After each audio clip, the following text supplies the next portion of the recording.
Hey everyone, welcome to my channel. My name is Katie and today we are going to be creating this adorable little box that is inspired by the whole Christmas in July theme. So I used a few new products and then a few old products that are still in the online only. So a couple of weeks ago, Close to My Heart had a Christmas in July sale. So I went ahead and bought some of last year's paper packs so I could create this really cute box for you guys with my Christmas in July theme. I did use a few new or current products, one being this totally adorable Gnome Matter Stamp set with thin cut. This is just absolutely adorable. I absolutely think this is just such a cute little stamp set. It's got some really cute sentiments in it. Gnome body loves you like I do, love you no matter. It's got this cute little hedgehog in it and also this fun flower. But when I saw these two gnomes, much like other consultants, I thought of little elves or, kind of a Christmas theme as well.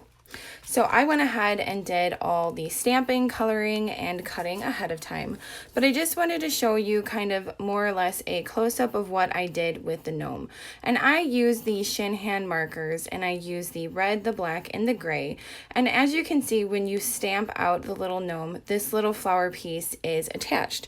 So all I did was just took my scissors and cut that little piece off, and you don't even notice that it was ever there. So it's kind of this perfect little effect with that little gnome just standing there. You could easily put something else in his hand, but I just decided to leave him alone. And then if you can see really close, if I can get that up there, I did put a little bit of the stickles in that little ball just to kind of give him more of a Santa suit look. So the other items that I used that were current would be this thin cut right here called the scallop circle. So that's right here. I use that with the gold glitter, which is also a current item. These I used, which are the basic circles. I believe these are no longer available, but you can get basic circles pretty much anywhere or use your Cricut to cut a circle. Otherwise, the paper pack is the cedar and pine line. So I use the paper and then also the picture my life cards to kind of create this. And then I went ahead and used this gold and white thread as well. So I used the Cricut and the Artiste Cricut collection from Close to My Heart to cut out the box. So when you cut out the box, this is what it looks like when you cut it out on the piece of paper. So we're just going to go ahead and get that folded.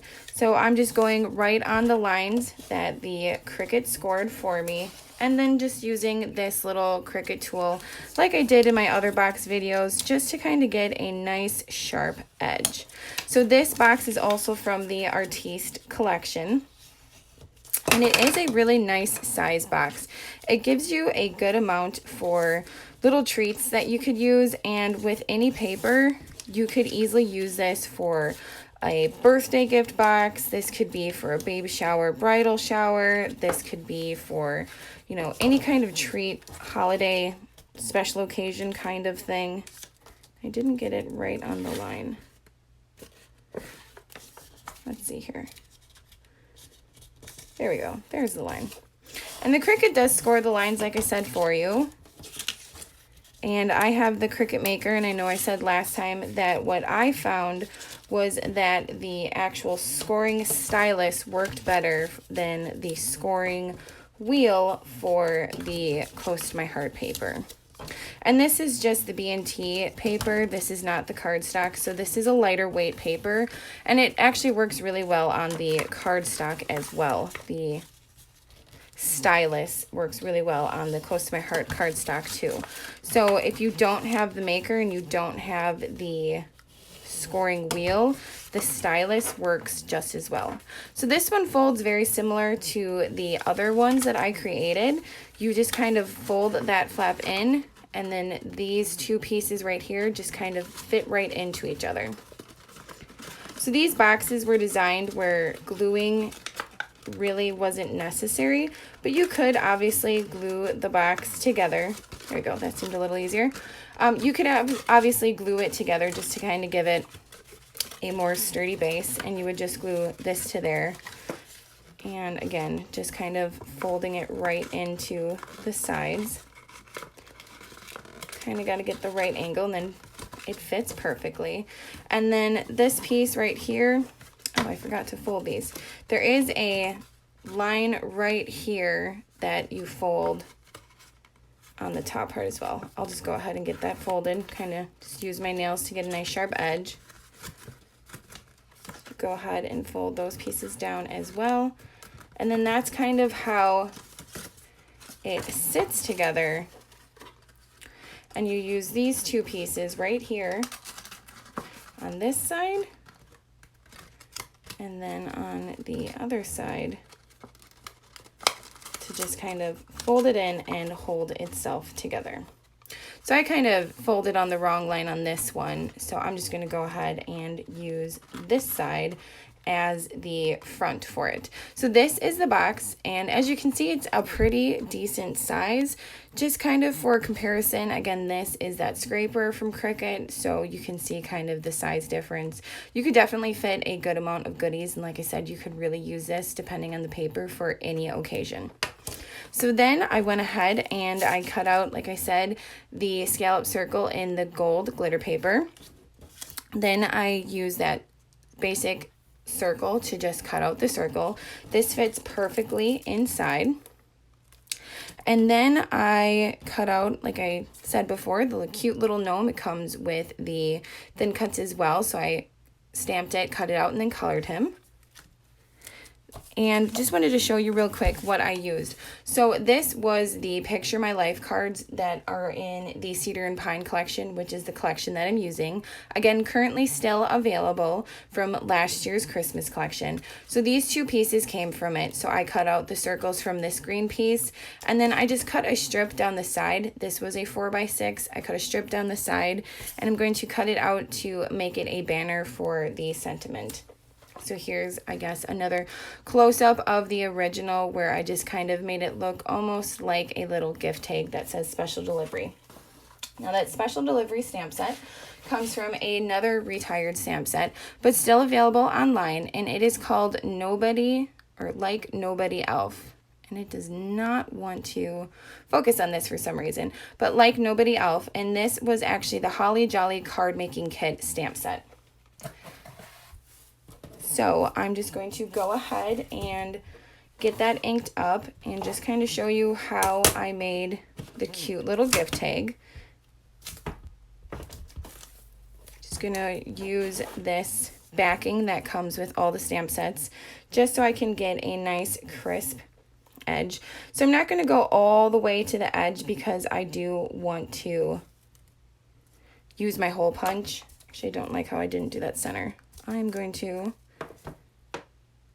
cut another strip real quick. That wasn't quite center. And actually, I cut it just shy of an inch was what I did. I'm going to go ahead and get that stamped again. Trying to get it more center. So straight down and up. Oh, did it again. Okay, that's going to have to be good enough. So what I made sure is that I had a little space on this side so I could use my hole punch. And I am using the smaller end. So I'm using the 1/8 end on this side to punch out that little hole just so I can kind of make it a gift tag. And then what I did was just took the scissors and cut off the edge and just kind of fishtailed or dovetailed. It's known as both ways. Cut down the middle, and then I usually cut both sides. That's just what I found to be a lot easier for me when creating the little dovetail. So we'll go ahead and put the stamp head away. And then I just went ahead and glued this all down. And I'm using liquid adhesive and then the thin 3D foam dots. So these are the thin 3D foam dots from Close to My Heart, and you can see that you get quite a lot of them, and then they come in two different sizes. So they come in small and large, and you get 2 sheets of each. I guess I'll do a little more close-up so you can see that. And these are the thin ones, so you can see that they give just a little bit of lift, not too much bulk, and they do come in a regular size as well. So here is the regular size foam dots, just so you can kind of get a comparison. Same thing, they come in the small and large sizes, but these ones are a little bit thicker, as you can see. So I decided to go with the smaller ones, or the thinner ones, and I'm just going to go ahead and add 2 to the back of the little gnome in his little Santa suit. Get that glued down onto this green plaid. And then, like I said, just using some liquid adhesive, because I find that that sticks better to the glitter paper than the tape runner or the ATG gun. So you can see, I'm glad this actually happened. So you can see on this little scallop circle that a few little pieces did not pop out of the scallop. So what I'm going to do is just actually take the little pokey tool and just kind of poke those pieces out, and it's easy enough like that, and now they're all open. Same thing with the back of this. I'm going to use the liquid adhesive and go ahead and get that all glued down. And I had mine kind of a little bit wonky to this side, so I think I'm going to make him a little wonky to that side. Go ahead and just get that set down. And then just for the finishing touches of this little tag, I did use the embellishing thread, and it is the golden white. Go ahead and get that cut. And I'm just going to run it through the middle like this. And if you do have issues with trying to get it through the middle, it is easiest just to kind of use any kind of pokey tool. And I'm using quite a lot, but just kind of for demonstration purposes, because I'm going to cut off most of this. But I just put it through the middle and then just kind of fold through. And then just take the scissors and kind of cut that right off. So I have this nice little flared kind of tag. And I wanted to raise this as well, so I went ahead and used the 3D foam tape to get this raised, just because it did fit perfectly with the length that I had, or the width. I'm going to go ahead and get that added. And then I think I'm going to cut a little bit off. Those were a little too long. Go ahead and get that one down there. I kind of like the little fun wonkiness of it. So just to add a little bit of extra bling, I did kind of play around with adding some gems and even colored some gems, which I'll go ahead and show you. I used the little clear sparkles, which these are awesome. You get 100 of them and they come in various sizes. I actually just used the markers to kind of color them. So I used the green, the red, and the brown just to kind of give them the same color pattern that was on the paper pack. But then I ended up not liking them and thought maybe just a little bit of subtle glitter would be good on this one. So I'm just using the clear shimmer brush and just going ahead, and on all these little dots I'm just going to add a little bit. So I'm just going to do it to the front of the box. If I was making more of these, I'd probably do the whole page, but I would do it before I actually started assembling the box. That way I made sure that all of these little dots had a little bit of extra glitter added to them. So again, just doing the front, just adding a little bit of bling. And I think that's it. So thank you so much for joining me for my tutorial on this adorable little box inspired by the Christmas in July theme. Thank you so much for joining me on my crafty adventure, and I will see you all next time.